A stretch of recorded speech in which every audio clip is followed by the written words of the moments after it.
वाडा police निरीक्षक दत्तात्रेय किंद्रे यांच्याकडून जनतेला दीपावलीच्या शुभेच्छा व सुरक्षिततेचे आवाहन। दीपावली सणाच्या पार्श्वभूमीवर वाडा पोलीस ठाण्याचे पोलीस निरीक्षक दत्तात्रेय किंद्रे यांनी वाडा तालुक्यातील नागरिकांना हार्दिक शुभेच्छा दिल्या आहेत। सणाचा आनंद साजरा करताना सुरक्षिततेची काळजी घेणे अत्यंत महत्त्वाचे असल्याचे त्यांनी सांगितले। किंद्रे यांनी नागरिकांना आवाहन केले आहे की घराबाहेर जाताना घराचे कुलूप व्यवस्थित लावावे, मौल्यवान वस्तू सुरक्षित ठिकाणी ठेवाव्यात, तसेच फटाके फोडताना लहान मुलांवर लक्ष ठेवावे, वाहतुकीच्या नियमांचे पालन करून अपघात टाळा असेही त्यांनी जनतेस आवाहन केले आहे। पोलीस प्रशासन सर्वत्र गस्त ठेवून नागरिकांच्या सुरक्षेसाठी तत्पर आहे, मात्र नागरिकांनीही जबाबदारपणे सहकार्य करावे असे पोलीस निरीक्षक किंद्रे यांनी सांगितले। इंडिया न्यूज 28 वाडा मुख्य प्रतिनिधी सचिन पाटीलची रिपोर्ट। वाडा पोलीस ठाण्याच्या वतीने आणि पालघर पोलीस ठाण्याच्या वतीने आपणा सर्वांना दिवाळीच्या खूप खूप शुभेच्छा।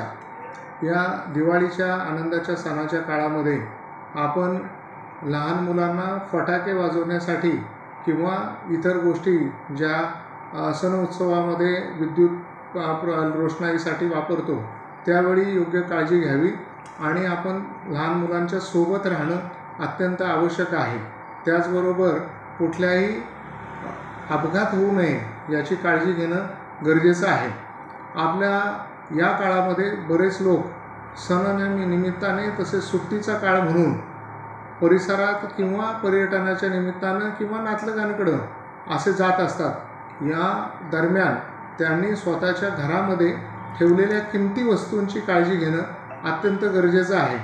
किमती वस्तू सोनं नाणं पैसे हे घरामध्ये ठेवू नयेत, ते सुरक्षितपणे बँकेमध्ये लॉकरमध्ये असे ठेवावेत। त्याचबरोबर आपल्या मौल्यवान वस्तूंची काळजी घेताना ते घराला कुठल्या प्रकारचं कुलूप असावं, कुलपानंतर सेफ्टी डोअर कसे असावेत, खिडक्या व्यवस्थितपणे बंद असाव्यात, ग्रिल असावे, याच्याबरोबर आपल्याकडे CCTV आहेत तर असल्यास ते काळजीपूर्वक चालू असल्याची खात्री करावी। त्याचबरोबर DVR सुरक्षित ठेवावा। आपले शेजारी विश्वासू नातलग यांना जाताना नेहमी माहिती द्यावी आणि आपली वाहनं मोटरसायकल किंवा 4 व्हीलर देखील योग्य ठिकाणी सुरक्षितपणे पार्क करावी। आपण बाजारामध्ये खरेदीसाठी जात असताना आपल्यासोबत पैसे किंवा ज्या मौल्यवान वस्तू आपण घेणार आहात त्या खरेदी दरम्यान त्या नेताना आणताना बसमध्ये प्रवास करताना आपल्या शेजारील व्यक्ती ही कुठल्या प्रकारची अनोळखी आहे, त्यांच्याकडून कुठल्याही खाण्याच्या वस्तू ज्यापासून आपल्याला आमिष दाखवल्यामुळे किंवा त्या वस्तूमध्ये नशेचा पदार्थ असल्यामुळे आपल्याकडून मौल्यवान वस्तू काढून घेण्यासाठी जीविताला धोका निर्माण करणारी गोष्ट करून आपल्याकडून ह्या वस्तू चोरीला जाऊ शकतात। अशा पद्धतीने लक्ष विचलित करून देखील चोरी करण्याचे प्रकार होतात। त्यामुळे आपलं जे साहित्य प्रवासादरम्यान आपण घेता ते निश्चितपणे सुरक्षित असावं, ते दुसऱ्याच्या ताब्यात सांभाळण्यासाठी देऊ नये। दरम्यानच्या काळामध्ये आपल्या ज्येष्ठ नागरिक यांच्याकडे असणारे सोनं नाणं किंवा त्यांच्या अंगावरील दागिने हे ज्यावेळी असतात तेव्हा त्यांच्यासोबत कर्त्या पुरुषांनी कोणीतरी सुरक्षिततेसाठी कायम असणं गरजेचं आहे। अशा वेळी जेव्हा त्यांना एकटं जायचं आहे त्यावेळी त्यांना दागिने जवळ देऊ नयेत। असे दागिने असल्यानंतर त्यांना बतावणी करून आम्ही पोलीस आहोत किंवा पुढे CIDची तपासणी चालू आहे अशा पद्धतीने खोटं सांगून तुमचे दागिने सुरक्षित करून तुम्ही ते दागिने एका कापडामध्ये पिशवीमध्ये गुंडाळून देतो आणि ते तुम्ही जपून ठेवा असं सांगून हातचलाकीने ते दागिने चोरण्याची एक मोडस नुकतीच दिसून आलेली आहे। अशा पद्धतीचे चोर ॲक्टिव्ह होतात। आपल्याकडे असे गुन्हे झाले नसले तरी आपण अगोदरच सावध राहणं आवश्यक आहे।